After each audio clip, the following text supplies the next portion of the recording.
Capítulo 6.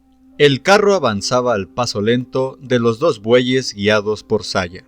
Había cruzado la carretera de Aun en 1 hora, y luego, pasando por la puerta oriental de la ciudad, se había desviado hacia el camino desértico que llevaba a la aldea de Sacna, donde vivían los parientes de su señor, el sacerdote. Saya no podía olvidar aquel momento terrible en el que la rodearon las tropas para interrogarla y registrarla. Sin embargo, tenía la sensación y el orgullo de haberse podido controlar a pesar de lo temible de la situación y de haberles convencido con su firmeza de ánimo para que la dejaran pasar. Ay de ella si hubieran sabido cuál era su carga. Recordaba a los fuertes soldados y no olvidaría en su vida la magnificencia ni la dignidad de aquel hombre que los dirigía. Era como la estatua de un dios dotada de vida humana. Pero he aquí que aquel hombre extraordinario venía a combatir a un niño que no tenía más que unas horas de vida.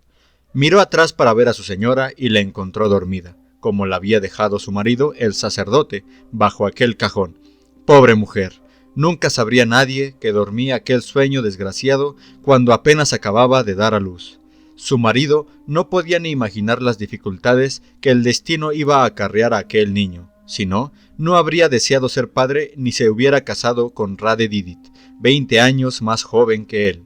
Sin embargo, se entristeció y pensó, lanzando un suspiro: ojalá Dios me hubiera dado un hijo, aunque viniera acompañado de todas las desgracias del mundo.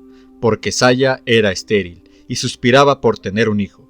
Lo pedía a los dioses como un ciego pide ver la luz del día. ¿Cuántos médicos había consultado? ¿Cuántos magos? ¿Cuántas hierbas y brebajes había probado sin ninguna utilidad, sin ninguna esperanza?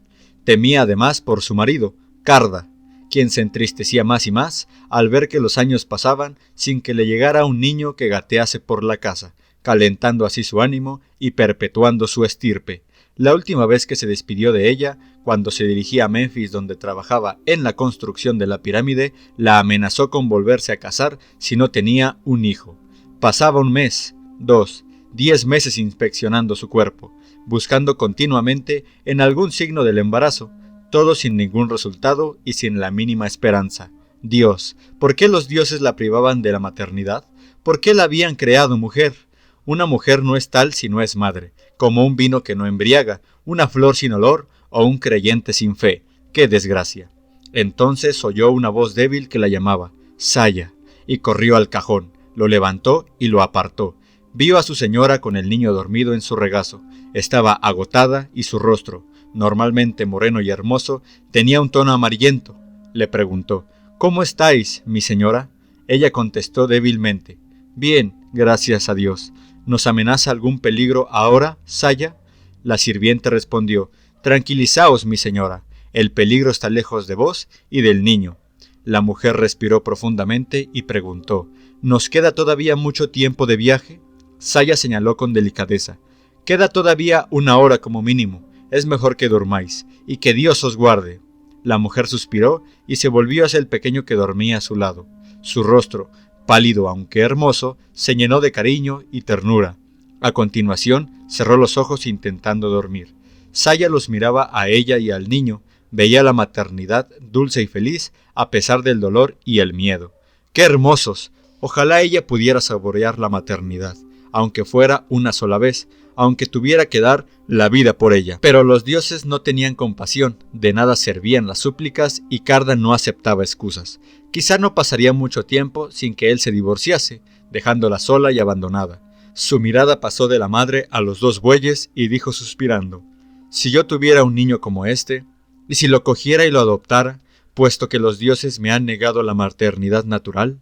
Estas palabras no encerraban malas intenciones, sin embargo, a veces se desea lo imposible, aquello que no se puede realizar por miedo o por piedad.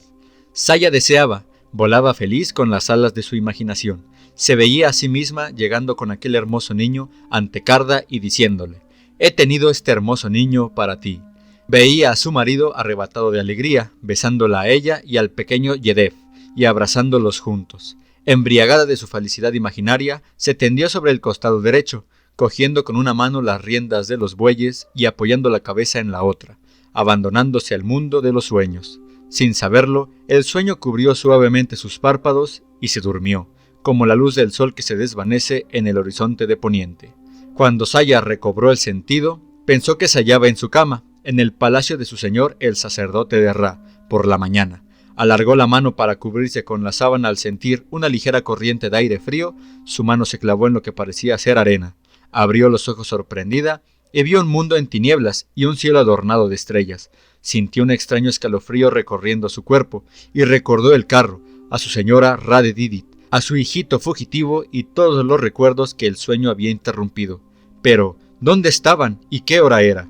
Miró a su alrededor y vio que las tinieblas la rodeaban por 3 lados, mientras que por el cuarto se distinguía una luz débil a la lejanía que sin duda provenían de las aldeas diseminadas a lo largo del Nilo. Aparte de eso, no había ninguna otra señal de vida en el lugar en el que se habían perdido los bueyes. Entonces, el miedo a la soledad se apoderó de ella y se acurrucó temblando. Sus dientes castañeteaban mientras miraba las tinieblas, esperando lo peor. Le pareció ver en el horizonte la silueta de una caravana de beduinos. Recordaba fragmentos de lo que se contaba sobre las tribus del Sinaí, sobre cómo pillaban las aldeas y atacaban a la gente que se extraviaba, sobre cómo asaltaban las caravanas. Sin duda, el carro lleno de trigo que ella guiaba constituía un botín atractivo, con los 2 bueyes que tiraban de él y las 2 mujeres que harían las delicias del jefe de la tribu. El miedo la hizo enloquecer, así que empezó a tantear la arena a su alrededor, hasta que su mirada recayó en la mujer dormida y su niño. Sus caras resplandecían bajo la luz débil de las estrellas. Tendió la mano inconscientemente hacia el pequeño y lo levantó con cuidado. Le arregló el pañal y echó a correr como el viento hacia las luces de la ciudad. Mientras corría, le pareció oír una voz que llamaba asustada.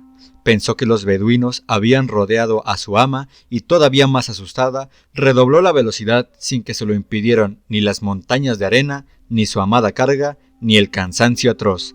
Era como si estuviese cayendo por un precipicio sin poderse controlar.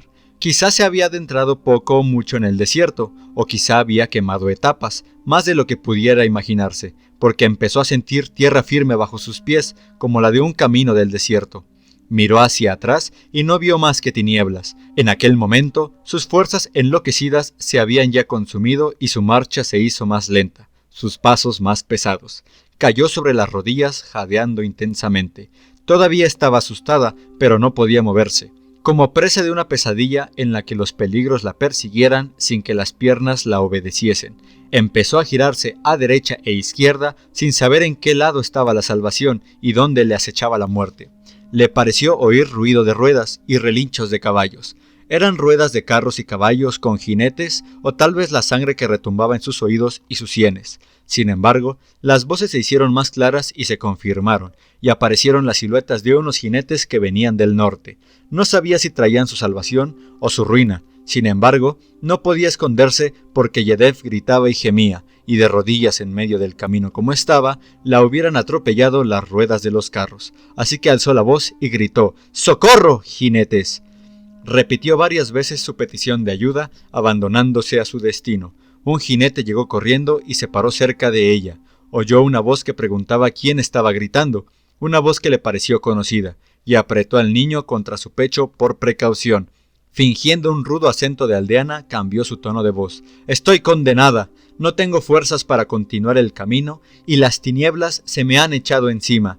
Este es mi hijo, casi muerto por el frío y la humedad de la noche».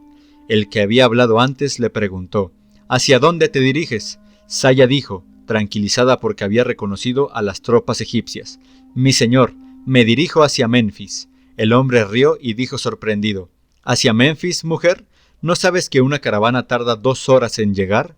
Saya dijo avergonzada: «He caminado desde la tarde, he tenido que emigrar por falta de qué comer, y pensaba poder llegar a Menfis antes de medianoche». «¿A quién tienes en Menfis?». «A mi marido, Carda, quien trabaja en la construcción de la pirámide de nuestro señor el faraón». El hombre se inclinó hacia alguien que se encontraba en la carroza que había a la izquierda y le dijo unas palabras en voz baja. Entonces dijo: «Lo mejor será que un soldado la acompañe hasta su pueblo». El primero dijo: «No, Jomini, en su pueblo no encontrará más que hambre y miseria. La llevaremos con nosotros a Menfis». Jomini cumplió con las órdenes de su señor, se apeó de su carroza, se acercó a la mujer y la ayudó a levantarse. Dirigiéndose a la carroza más cercana, la ayudó a montar con su hijo, acompañados del soldado de aquella carroza. El faraón se volvió hacia el ingeniero Mirabeau y le dijo: «Tu sensible corazón está afectado al haber tenido que contemplar la muerte de un niño inocente y su madre, degollados sin haber cometido ningún pecado. Pero no acuses a tu señor de crueldad.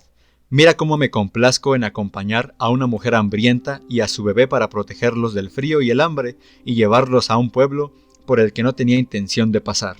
El faraón es misericordioso con sus súbditos, y no lo era menos cuando salí para acabar con aquel desgraciado niño.